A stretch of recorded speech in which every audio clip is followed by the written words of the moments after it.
Quanto você estaria disposto a sacrificar pelo sucesso? Para Ray Kroc, a resposta foi simples, tudo. Mas ele não sacrificou o que era dele, e sim o que pertencia a outros. Ele roubou a ideia de dois irmãos, os manipulou e nunca entregou a fortuna que prometeu. E foi assim que construiu o império que todos conhecemos hoje, McDonald's. Ray Kroc, que se intitula o fundador dessa gigantesca bilionária, na verdade não criou nada. Quem teve a ideia foram os irmãos McDonald, mas eles tiveram que assistir enquanto outra pessoa tomava seu nome, ficava milionária e levava todo o crédito, enquanto eles não receberam nenhum centavo do que realmente mereciam. Esta é a história de como o império do McDonald's foi construído sobre uma traição, uma mentira e uma missão sem limites. Ray Kroc era um vendedor de máquinas de milkshake que viajava pelos Estados Unidos, tentando convencer donos de restaurantes a comprar seus equipamentos, mas na maioria das vezes a resposta era sempre não. Durante estas viagens, Ray comia em restaurantes onde os clientes eram atendidos diretamente nos carros. A experiência nunca era boa, os lugares eram sujos, o atendimento era ruim e quase sempre entregavam o pedido errado. O que Ray ainda não sabe é que essas experiências ruins estão plantando a semente de um sucesso sem precedentes. Repetidamente, ele faz seu discurso de vendas e, repetidamente, recebe um não como resposta. Pela noite, nos quartos de hotéis baratos, ele escuta discos de autoajuda. Tem um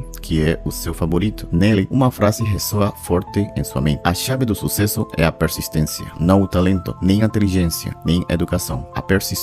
De repente, o telefonema toca. Seu assistente informa sobre um pedido incomum. Alguém em San Bernardino, Califórnia, quer 6 máquinas de milkshake para um único restaurante. O nome do lugar? McDonald's. Ray acha que é um erro e decide ligar diretamente para o restaurante. Um dos donos atende. Dá para ouvir um barulho de auto ao fundo. O lugar está lotado de clientes. Ray explica que deve haver algum engano, porque não faz sentido um único restaurante precisar de 6 máquinas. A resposta o deixa sem palavras. Ele não precisa de 6, precisa de 8. Eles não estão dando conta da demanda. Ray fica intrigado e não consegue parar de se perguntar que tipo de restaurante pode precisar de 8 máquinas para fazer milkshake. A curiosidade o consome, então ele pega seu carro e dirige de Missouri até Califórnia, cruzando o país inteiro só para ver com os próprios olhos. Quando chega, o lugar está lotado, as filas são enormes, mas uma mulher garante a ele que o atendimento é incrivelmente rápido. Ray não acredita no que vê. Isso não se parece em nada com os restaurantes sujos e desorganizados que ele já visitou antes. Ele faz o pedido e, antes mesmo de perceber, já está com a comida na mão em menos de 1 minuto. Mas algo o deixa intrigado. Não há pratos nem talheres. Dizem a ele que pode comer onde quiser. Então, ele encontra um banco e se senta. Olha ao redor. As mesas estão cheias de família aproveitando seus hambúrgueres com entusiasmo. De repente, um homem passa varrendo o chão. É Mac, um dos donos. Ray se levanta, se apresenta e, com um sorriso, Mac convida para conhecer o restaurante. A curiosidade de Ray começa a se transformar em admiração. Algo especial está acontecendo ali. E ele quer entender o que é. McDonald's é uma obra-prima da automatização. Cada detalhe foi calculado para funcionar com precisão. Então, Ray conhece a mente por trás de tudo. Dick, o irmão do Mac e coproprietário do restaurante. Impressionado, Ray os convida para jantar e ouvir sua história diretamente da fonte. Durante a refeição, os irmãos contam sua trajetória. Eles começaram abrindo um cinema ao ar livre, mas a crise econômica os atingiu em cheio e tiveram que se reinventar. Foi então que decidiram tentar algo novo, abrir um restaurante de churrasco. O negócio funcionava, mas logo perceberam que poderiam fazer algo muito mais eficiente. Foi aí que tiveram uma ideia inovadora: criar um restaurante que vendesse apenas 3 produtos: hambúrguer, batata frita e refrigerantes. Ao manter o cardápio simples e reduzido, conseguiram desenvolver um sistema de trabalho extremamente eficiente. Isso permitiu que preparassem e entregassem cada pedido em apenas 30 segundos, algo revolucionário para a época. Antes de inaugurar, passaram um bom tempo planejando cada detalhe com cuidado. Dick usou uma quadra de tênis para desenhar o layout do restaurante. Lá, organizou as estações. Eles testaram diferentes maneiras de distribuir o trabalho. Depois de várias tentativas, aperfeiçoaram uma coreografia onde cada funcionário tinha um papel claro e coordenado. Era a essência de produção em série de Henry Ford aplicada à comida rápida. Henry Ford foi o cara que revolucionou a indústria automobilística. Quando ele era jovem, os carros já existiam, mas eram um luxo só para os ricos. Isso porque cada carro era feito de forma manual e artesanal. Um grupo de trabalhadores montava o carro desde zero, mas as peças não eram padronizadas, o que significava que cada uma tinha que ser feita e ajustada especificamente para aquele carro em particular. Esse processo era lento, caro e dependia totalmente da habilidade e precisão dos trabalhadores. E assim, era impossível produzir carros em grande escala de forma eficiente. Ford transformou completamente esse modelo de produção, introduzindo a padronização das peças, fazendo com que todas fossem idênticas e se encaixem perfeitamente, sem necessidade de ajustes individuais. Depois, dividiu o trabalho em etapas simples e repetitivas. Em vez de um grupo construir um carro inteiro, ele implementou uma linha de montagem onde cada trabalhador fazia uma tarefa específica, como instalar as rodas ou montar o motor. Os carros avançavam sobre uma esteira, passando de uma estação para outra, onde iam recebendo as peças. Esse sistema ficou conhecido como produção em série. Esse método reduz drasticamente o tempo de produção, de 12 horas por carro para apenas 90 minutos e, ao mesmo tempo, diminuiu os custos de fabricação, permitindo que, em 1925, um carro Ford custasse apenas $260 da época. Graças a isso, muitas famílias de classe média finalmente puderam comprar um automóvel, algo que antes parecia impossível. Mas o impacto do Ford não se limitou à indústria automobilística. A produção em série, com sua padronização, simplicidade e divisão de trabalho, foi aplicada em muitas outras indústrias. Ela se tornou o modelo padrão para fabricar todos os tipos de produtos. Eventualmente, esse modelo foi adotado na indústria de comida rápida graças aos irmãos McDonald. Os irmãos haviam encontrado a fórmula que mudaria a indústria de restaurantes para sempre. Mas inovar nunca é fácil. No começo, os clientes não entendiam como o sistema funcionava. Como os clientes estavam acostumados a que um garçom tomasse seus pedidos e depois os entregasse na janela, os irmãos usaram luzes brilhantes e um grande espetáculo.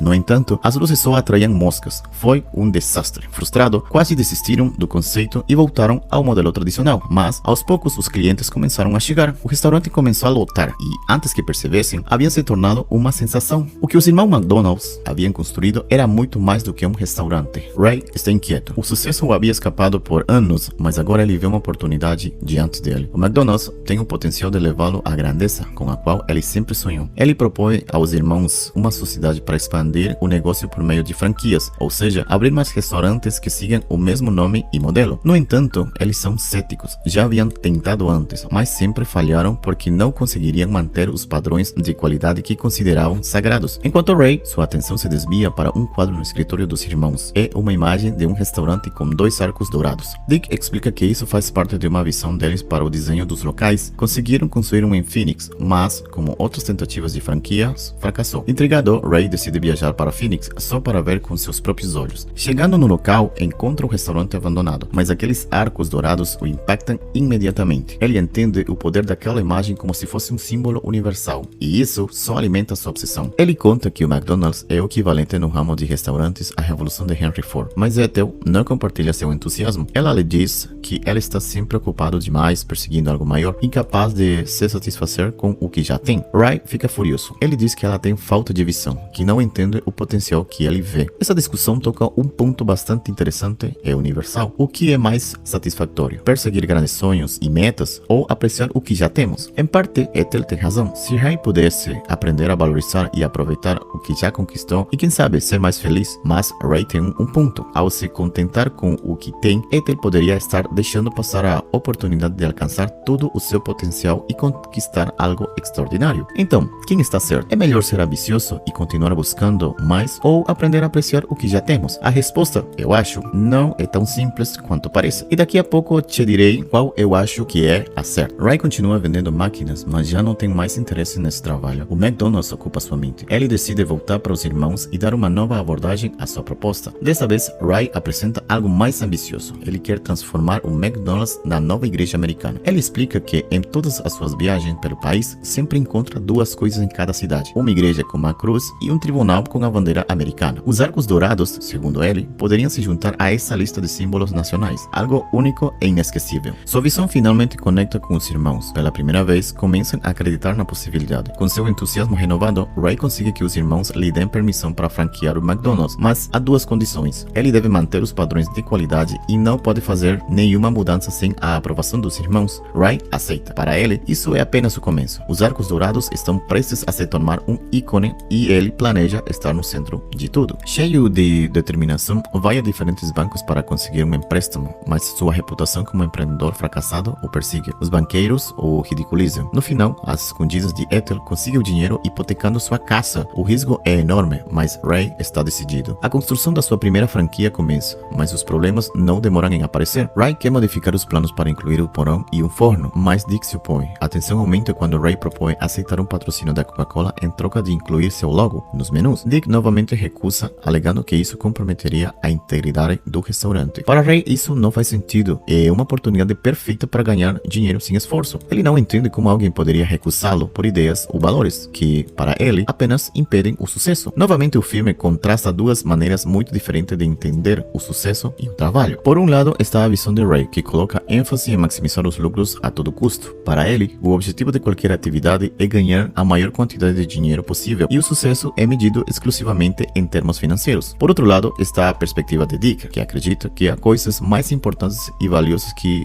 o dinheiro. Para ele, o trabalho não é apenas um meio para ganhar dinheiro, mas uma oportunidade para criar algo valioso e de qualidade. Desde o começo, Dick deixou claro que não estava disposto a comprometer os valores do seu negócio nem a qualidade do seu produto, mesmo que isso significasse frear a expansão. Para Dick, ganhar dinheiro é positivo, mas não se isso implicar sacrificar a integridade. O filósofo e professor de Harvard, Michael Sandel, fala sobre esses temas no seu livro O que o dinheiro não pode comprar. Ele argumenta que nem tudo deveria ser comprado ou vendido, pois há coisas que têm um valor especial que o dinheiro não pode medir. Segundo Sandel, quando tentamos colocar preço em tudo, corremos o risco de prejudicar coisas importantes para a sociedade, como a confiança, honestidade, qualidade e integridade. O que você pensa? Será que Dick é ingênuo por rejeitar o patrocínio, especialmente quando se trata de dinheiro fácil? Ou você acredita que há coisas mais valiosas que não deveriam ser comprometidas por dinheiro? Ray convida Ethel para um jantar no clube social. Ela, ainda animada, acha que finalmente passarão um tempo juntos, mas seu entusiasmo se dissipa quando descobre que a saída é apenas uma desculpa para Ray convencer seus conhecidos ricos a abrir franquias do McDonald's. Os irmãos começaram a se preocupar ao ver que Ray está abrindo muitas franquias em pouco tempo. Temem que ele não esteja cumprindo os padrões de qualidade. Ray visita um dos locais operados por seus conhecidos e confirma seus piores medos. O lugar está sujo, há jovens fumando e, para piorar, servem hambúrgueres com alface. Indignado, Ray os enfrenta no campo de golfe e exige que cumpram os termos, mas ele percebe que não tem o compromisso necessário. São homens ricos que só querem lucros fáceis. Cansado, Ray se desinscreve do clube social e rompe laços com todos eles. De volta ao seu escritório, Ray observa um vendedor tentando convencer sua assistente, June, a comprar uma bíblia. A persistência do homem o impressiona. Ray não perde tempo, fala com ele e convence a abrir uma franquia do McDonald's. Para Ray, esse é o perfil que ele precisa. Pessoas persistentes, dispostas a trabalhar duro e construir algo grande. Sua visão conecta melhor com essa classe média de trabalhadora. Com isso em mente, ele e Ethel começam a frequentar novos círculos sociais, frequentam lojas e clubes onde Ray expõe sua ideia vendendo o McDonald's como um símbolo da família. Pouco a pouco, ele começa a recrutar mais franqueados. No entanto, sua crescente arrogância chega aos ouvidos dos irmãos, que descobrem que Ray está dizendo que sua franquia é o McDonald's número 1, insinuando que é a sede original. Isso não cai nada bem para eles. Em uma das suas viagens, Ray visita Minneapolis junto com Fred Turner, um empregado que se tornou seu sócio. Eles estão em um restaurante elegante onde o proprietário está interessado em abrir uma franquia, mas Ray não consegue se concentrar na negociação. Sua atenção está na cantora do lugar, Johan Smith, que acaba sendo esposa do proprietário. De volta, Ray parece mais ambicioso do que nunca. Ethel comenta sobre um jovem casal que quer abrir uma franquia, mas ele já não se interessa. Agora ele tem o poder de escolher quem aceitar ou rejeitar o franqueado. Apesar do seu sucesso, ele enfrenta problemas financeiros. Quase não tem liquidez e decide tentar negociar seu percentual com os irmãos McDonald para ganhar mais por cada franquia, mas eles rejeitam a proposta. Enquanto isso, Ethel recebe uma ligação do banco e descobre que seu marido hipotecou a casa. Ela fica furiosa principalmente porque ele deve 3 meses de pagamento. Eles poderiam perder tudo o que tem. Em busca de soluções, Ray visita a franquia administrada por Johan Smith e seu marido. Johan encontrou uma maneira de reduzir um dos maiores custos, a refrigeração. Ela lhe mostra um novo produto, milkshake em pó. Basta dissolver um sachê água e, ao experimentar, Ray fica impressionado. É praticamente indistinguível dos milkshakes tradicionais e poderia economizar muito tempo, mas o mais importante, dinheiro. Empolgado, Ray liga para os irmãos McDonald's para propor a mudança, mas Dick rejeita a ideia de forma veemente. Insiste que um milkshake deve levar leite, não quer enganar seus clientes dessa maneira. À primeira vista, a postura de Dick pode parecer antiquada ou até absurda. Quem não gostaria de reduzir os custos e aumentar os lucros? Esse julgamento inicial tão óbvio surge porque vivemos em uma sociedade muito capitalista, sem limites, o que significa que o sucesso é quase exclusivamente medido em termos de dinheiro, e qualquer decisão que não busque maximizar os lucros não parece incompreensível.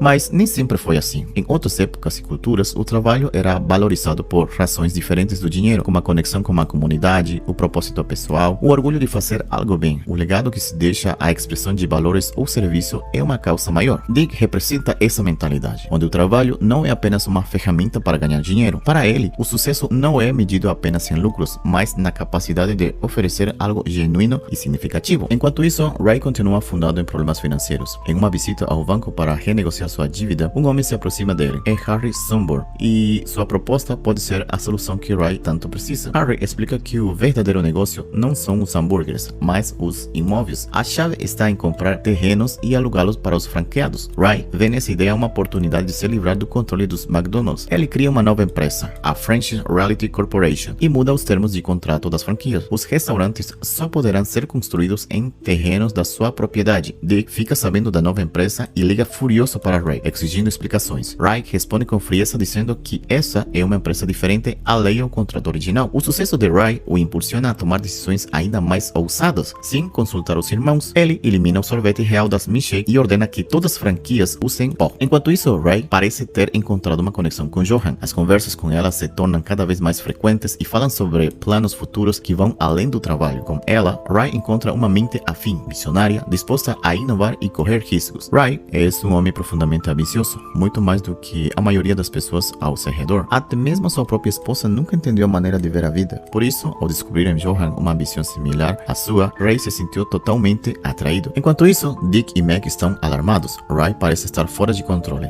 Dick o chama para confrontá-lo sobre as milkshakes de pó, mas a conversa se transforma em uma briga explosiva. Em casa, o relacionamento de Ray com Ethel está completamente rompido. Os jantares são silenciosos, tensos, até que um dia Ray quebra o silêncio e pede o divórcio. Pouco depois, ele consulta seu advogado para garantir que Ethel não receba nenhuma ação do McDonald's. Ele não se importa em deixar ela ficar com o resto. Ele só quer deixar claro que a considera uma mulher sem ambição. Então, quem estava certo? É melhor ser ambicioso sem limites e sempre buscar mais, ou aprender a valorizar o que já temos? À primeira vista, poderia parecer que Ray venceu. Ele construiu um império que revolucionou a indústria de comida rápida. Seu sucesso poderia ser interpretado como uma prova de que sua forma de pensar estava certa, enquanto Ethel poderia parecer excessivamente medrosa e conformista, limitada em sua visão. Mas, na realidade, eu acredito que nem Ray nem Ethel estavam errados. Eles simplesmente tinham visões radicalmente diferentes do que significa felicidade. Para uma pessoa como Ray, tão profundamente ambiciosa, a satisfação não está em aquilo que já tem, mas no que ainda pode alcançar. Sua felicidade está ligada à busca constante por metas. Em contraste, pessoas como Ethel encontram felicidade na estabilidade, em valorizar o que já foi conquistado e em aproveitar o presente sem a necessidade de perseguir mais. Não é que uma estivesse certo e o outro errado, mas sim que eles buscavam coisas completamente opostas. Talvez não haja uma única maneira de entender a felicidade e o sucesso. Cada um tem sua própria versão do que significa uma vida plena, ou talvez a sabedoria esteja em encontrar um meio termo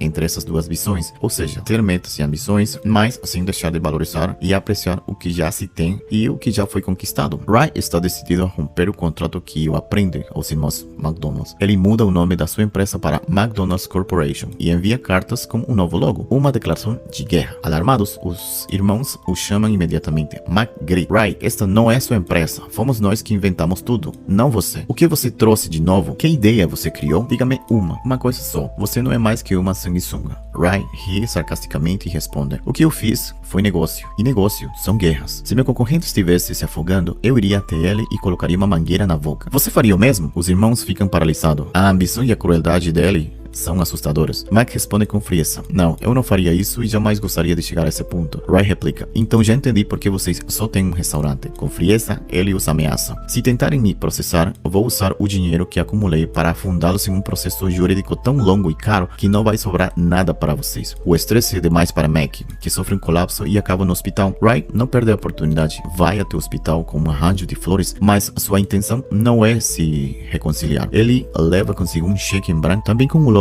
da McDonald's Corporation. É uma proposta de compras. Ray sai tranquilamente, deixando os irmãos encurralados com uma decisão que sabem que não podem evitar. E assim, eles aceitam a derrota e definem o preço: 2,7 milhões de dólares pela empresa, além de 1% do royalties perpétuos, ou seja, uma porcentagem dos lucros gerados enquanto o negócio continua operando. Ray acha que é muito, mas sua obsessão o impulsiona a fazer de tudo o que for necessário para conseguir investidores que o ajudem a pagar esse valor. Durante a negociação, ele aceita aceita quase todas as condições, mas insiste que os 1% de royalties não podem constar no contrato. Argumenta que devem se contentar com um acordo verbal. Os irmãos duvidam, mas a pressão os leva a aceitar. Após fechar o negócio, Dick e Ray têm um momento a sós. Dick pergunta por que Ray não simplesmente roubou a ideia do sistema de comida rápida, já que eles mesmos compartilharam o método com ele. Ray sorri e responde: o melhor não é o sistema, é o nome, McDonald's. Soa como América, o epítome dos Estados Unidos. Como parte do acordo, os irmãos ficam como um restaurante original, mas não podem usar o nome McDonald's, nem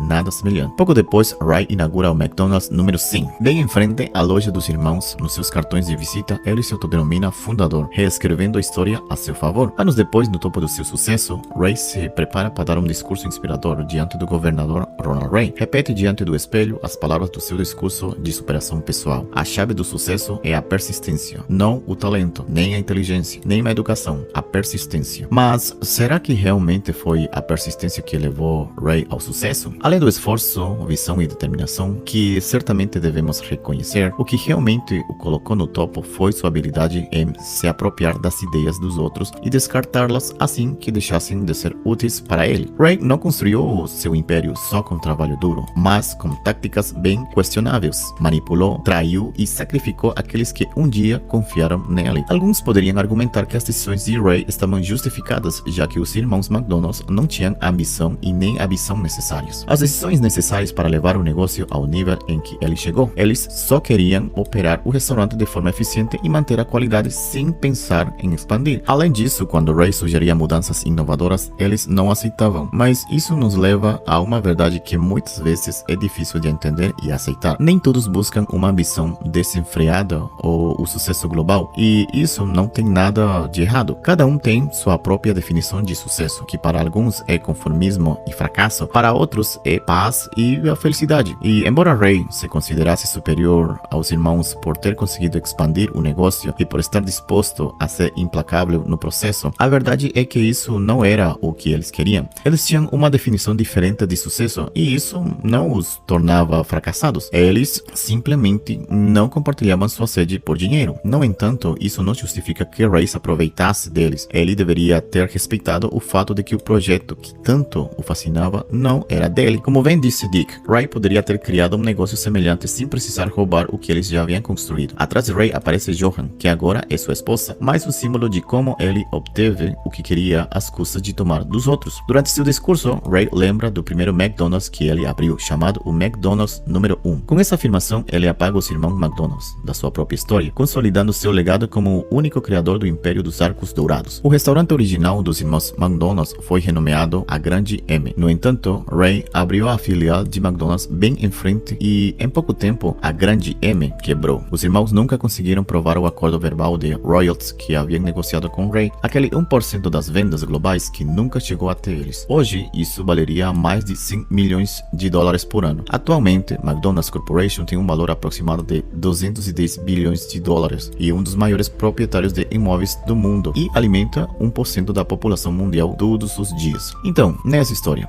quem realmente ganhou? À primeira vista parece claro que Ray Kroc, com seus enganos e traições, construíram um império global e acumularam uma fortuna. Mas é importante voltar ao tema central desta história. Como definimos o sucesso e a felicidade? Se a felicidade for medida exclusivamente pelo dinheiro acumulado e pelo poder conquistado, então Ray é claramente o vencedor. Mas se a satisfação pessoal, no fundo, realmente depende das relações que construímos, dos valores que defendemos, do legado que deixamos e da integridade e dedicação com que realizamos nosso trabalho, então poderíamos dizer que sem dúvida que os irmãos McDonald são os verdadeiros vitoriosos. Além disso, os irmãos nunca sonharam em ser milionários e ainda assim conseguiram. $1 milhão que cada um recebeu de Ray em 1961 hoje equivaleria a cerca de 19 milhões de dólares, embora não se aproxime do valor que lhes era devido. O que receberam é mais do que suficiente para viver uma vida confortável. A verdadeira riqueza não é medida apenas em notas. Eu acredito que seria ótimo se, como sociedade, aprendêssemos a valorizar e admirar mais pessoas como os irmãos McDonald, que permaneceram fiéis aos seus princípios e valores, em vez de a figuras que se aproveitam dos outros